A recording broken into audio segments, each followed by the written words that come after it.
talking about chapter 22 today.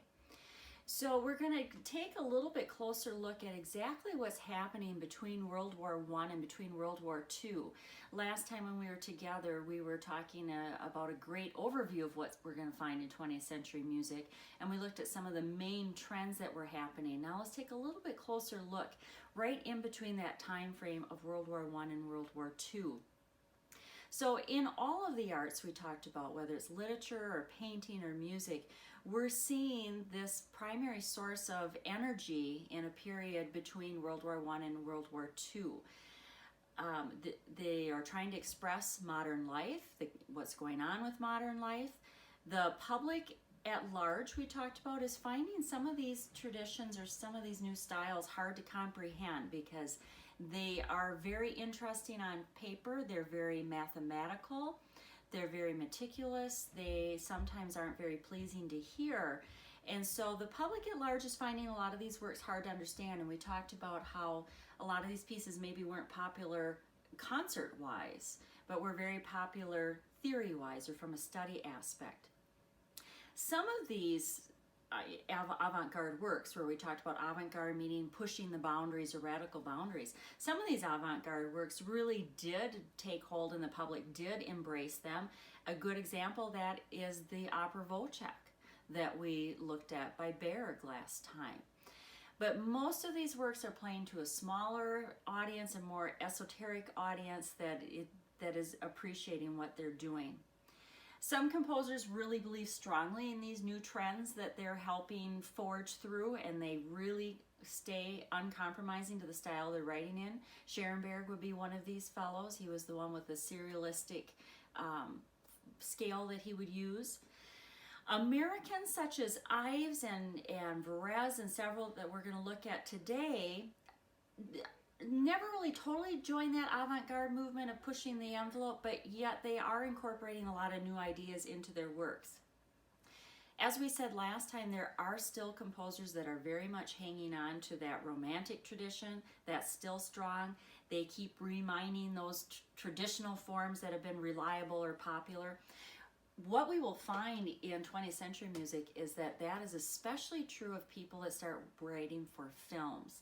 And film music is going to become an important genre here as we go into the 20th century.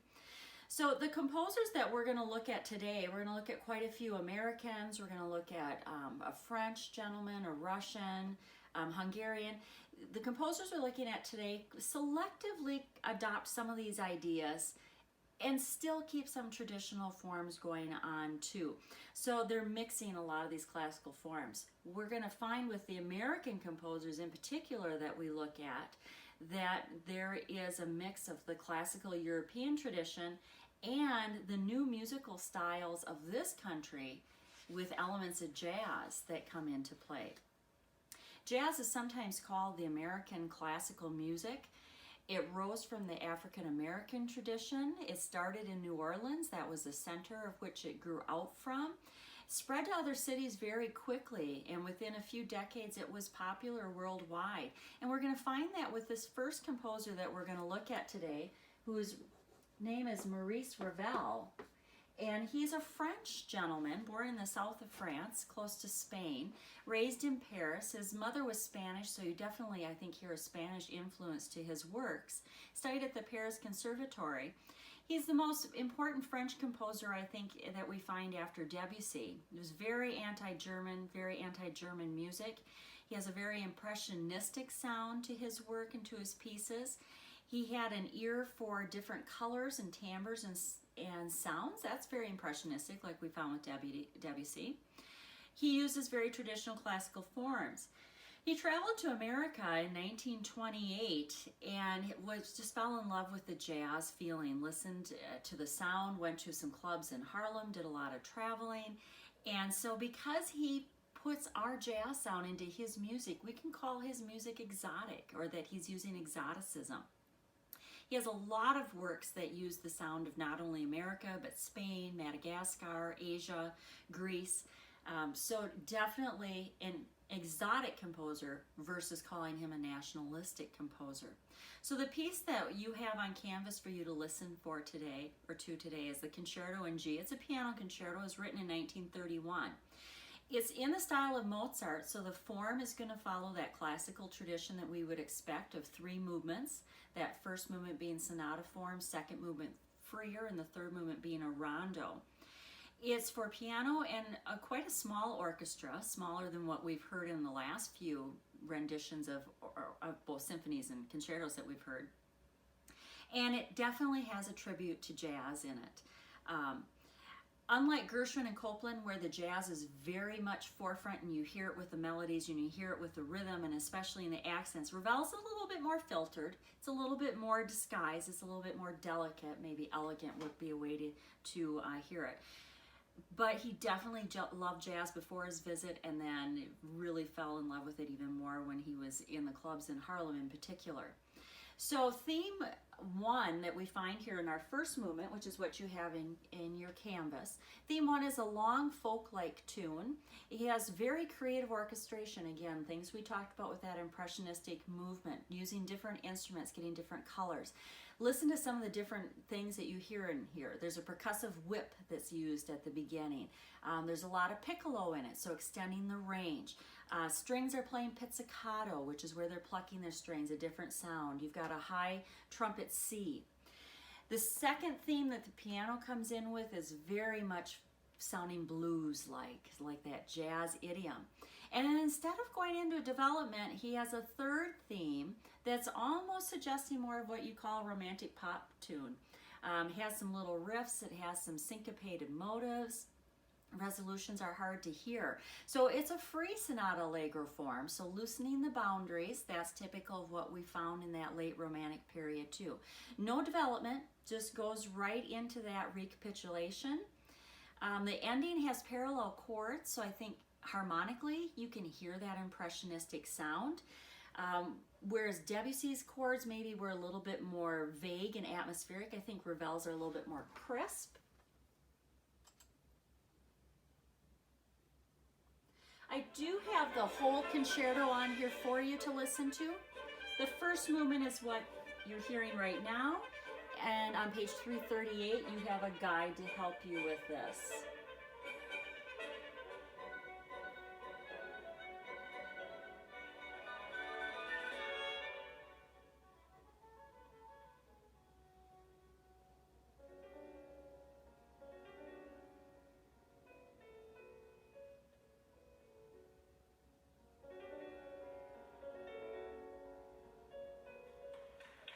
So I was giving you a hint of the themes there as they were rolling through the credits with the name of the orchestra. The soloist, Martha Argerich, is one of the most well-known female pianists of the 20th century. I like this video too because it gives you a nice feel of being at a concert, the concert etiquette of a concerto, the soloist usually playing from memory. So as I said, with your text on 338, you can follow these themes, you can follow through the chart. I hope you do listen to movement 2 and 3 as well, though. It's a beautiful, beautiful concerto. So there's that first theme in that piccolo.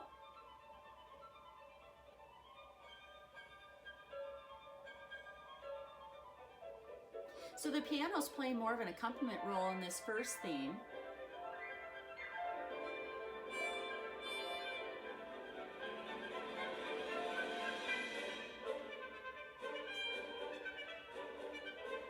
Still the first theme.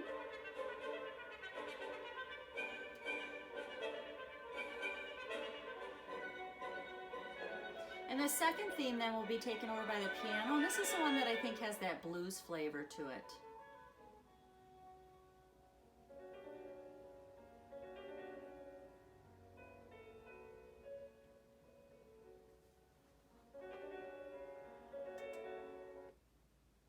So a beautiful piece. I hope you take the time to go through that first movement thoroughly, but listen to the second and third movements as well. I think you'll really enjoy it.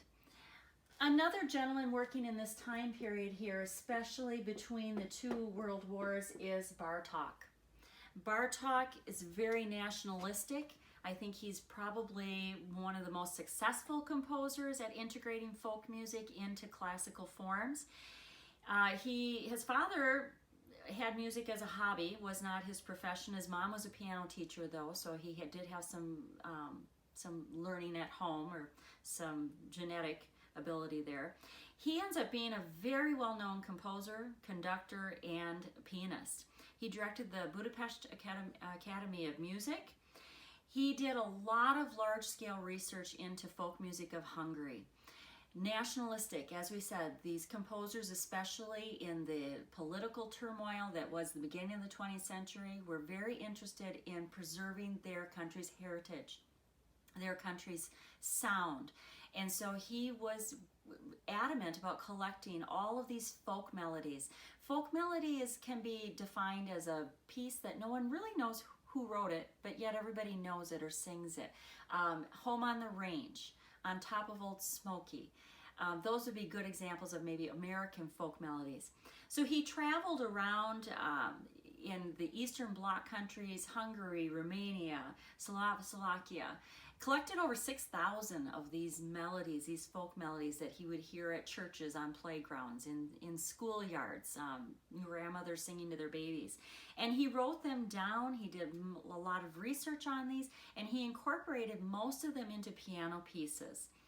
He recorded them, he tried to transcribe them to best of how he was hearing them and get them actually written down. Folk melodies often aren't written down. Again, it's passed by rote or from people singing one to another. Bartók was strongly opposed to the Nazis. He refused to concertize, which was something that Hitler wanted his German artists in particular to concertize a lot. He broke ties with his German publisher. He eventually, in 1940, came to America, did research at Columbia University for the rest of his life. There wasn't a whole lot of interest in his music while he was alive, other than the fact that he was such a great researcher on folk music of the Eastern European traditions. And he put most of them in a pretty neoclassic fashion, especially teaching pieces for piano.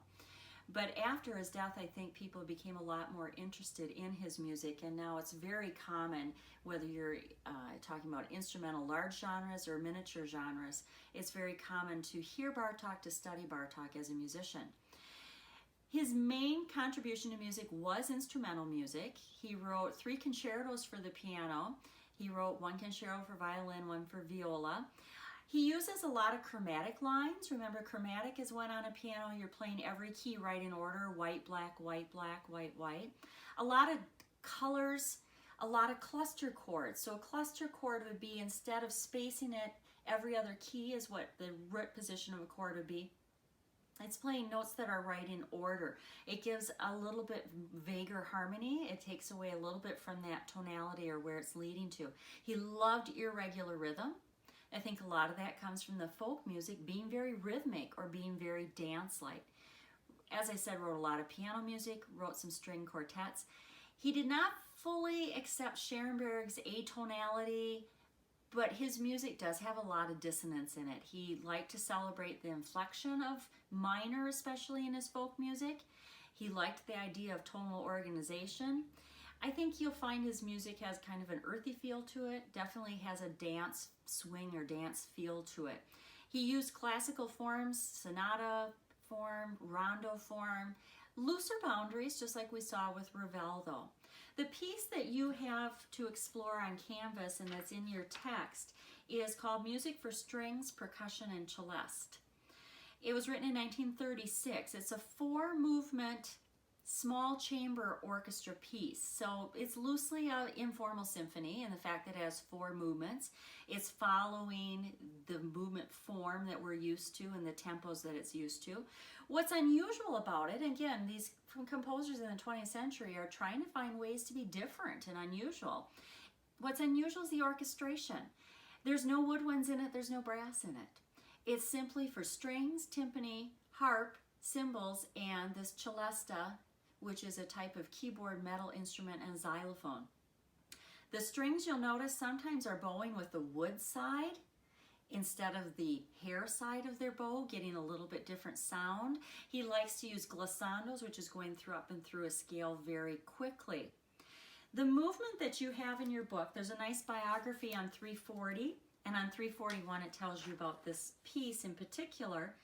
Your listening guide is going to be on page 343, and it's taking you through the second movement of this piece. And the second movement is what I do have on canvas for you. I have a live orchestra rendition of it that I think you'll enjoy. So second movement, we would expect that to be slow and a more of an A-B or something like that form. Instead, the second movement's in a loose sonata form. So there's, you know, a way that he's trying to loosen those grips of this is how it's always done with form. Nationalistic in the fact that there are folk dance fragments all over here. Lots of percussion. There are 4 themes, all folk themes that he had transcribed or written down that come back in many different places through the piece. You can hear the first section actually has 4 themes instead of the 2 that we're used to, but then predictably for sonata form it goes into a development section. Lots of syncopation here with your rhythm.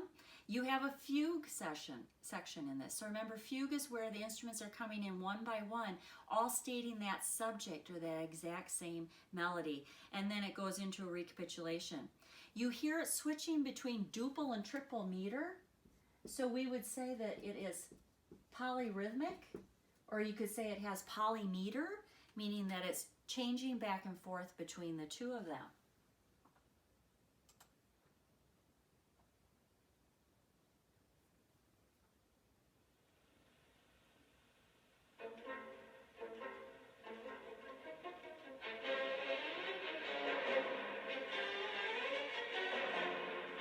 So it's a live picture, but as you hear the orchestra playing, you can follow through those 4 themes.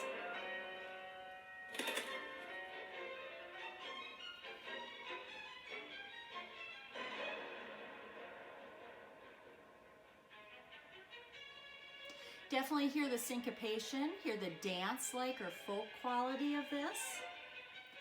See if you can trace it through all your themes and into that development. Again, like I said, on page 343 is going to be a nice guide for you.